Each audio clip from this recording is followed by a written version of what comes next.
কিন্তু চৰকাৰ চেঞ্জ হ'লে নিকানে নহয় সেইটো গম পাব। ডাউট আছে নেকি? ডাউটটো আছে। পাছ 10 পাছ কৰাব এতিয়াতো তোমালোকেতো বেটা গিয়া এতিয়া থাৰ্ড গেট বা ফ'ৰ্থ গেটৰ কাৰণে আপোনাৰ এতিয়া বিটেক কৰা ল'ৰা এটাও বহিবলগীয়া হৈছে। জীৱনত ঘঁহি থাকিলেও 8 পাছ 10 পাছবোৰে এতিয়াও থাৰ্ড গেট ফ'ৰ্থ গেটৰ আশা নকৰিবা। বিটেক কৰা ল'ৰা আহি সোমাই গৈছেহি। তোমাক অভিনন্দন জনাইছোঁ। ধন্যবাদ। এতিয়া মানে মই ছ'চিয়েল মিডিয়াত নিউজ কিছুমান দেখিছোঁ যে যিবোৰ ল'ৰাই এতিয়া মানে নাম আহিছে ভাইভাৰ কাৰণে সেইবোৰক গামোচা পিন্ধাই আছে। এতিয়া ধৰি লোৱা সেইবোৰক গামোচা পিন্ধাই আছে আৰুতো ছেকেণ্ড টেষ্টটো আছে ভাইভাৰ। তাত যদি কেনেবাকৈ সি কোৱালিফাই নহয় তেতিয়া সি কমটি লাজ পাবনে?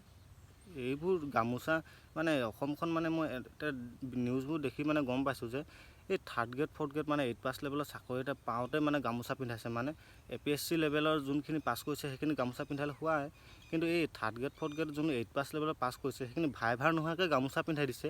সেইখিনিতো ফেইল কৰিলে কমটি লাজ পাবনে? মানে কি হ'ব গৈ আছে ধৰিব পৰা নাই। মানে 8 পাছ লেভেলতো মানে ইমান মানে অসমত অভাৱ হৈ গৈছে চাকৰি। মানে সাধাৰণ এটা চাকৰি মানে কোনোবাই যদি কোৱালিফাই কৰিছে ভাইভাৰ কাৰণে তাকো গামোচা পিন্ধাবলগীয়া হৈ গৈছে। মানে কিমান মানে অসমখনত মানে চাকৰিৰ অভাৱ মানে ইয়াতে গম পোৱা গৈছে। নিবনুৱা সমস্যা কিমান আছে মানে এইটো কিমান স্বচ্ছতা আৰু নিকাহভাৱে এক্সামটো পাতিলে সিমানটো কথা মই নাজানো বাৰু, কিন্তু য'তে হ'লেও শুনিলেও যে কোনো চাকৰি পোৱাই নাই বুলি শুনি আছোঁ। গোটেই মানে আমাৰ অঞ্চলটোত কোনো পোৱাই নাই। ইমানো যোগ্যতা লোৱা নাই নেকি যে এটাও ল'ৰা পাব নালাগে।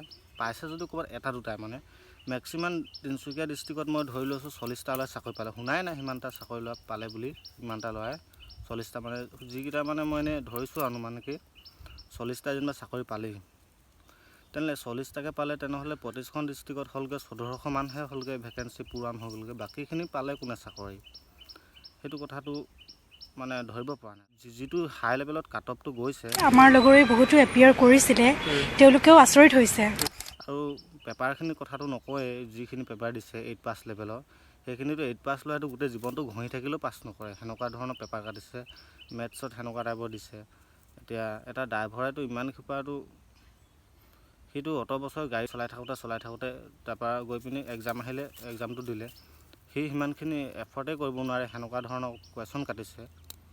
তো আচলতে চাকৰি পাইছে কোনে মানে সেইটো মোৰ কথা ধৰিব পৰা নাই। কিবা ডাউট আছে নেকি? ডাউটটো আছে। চাব যিসকল বঞ্চিত হৈছে তেওঁলোকৰ ওচৰত গৈ যাব।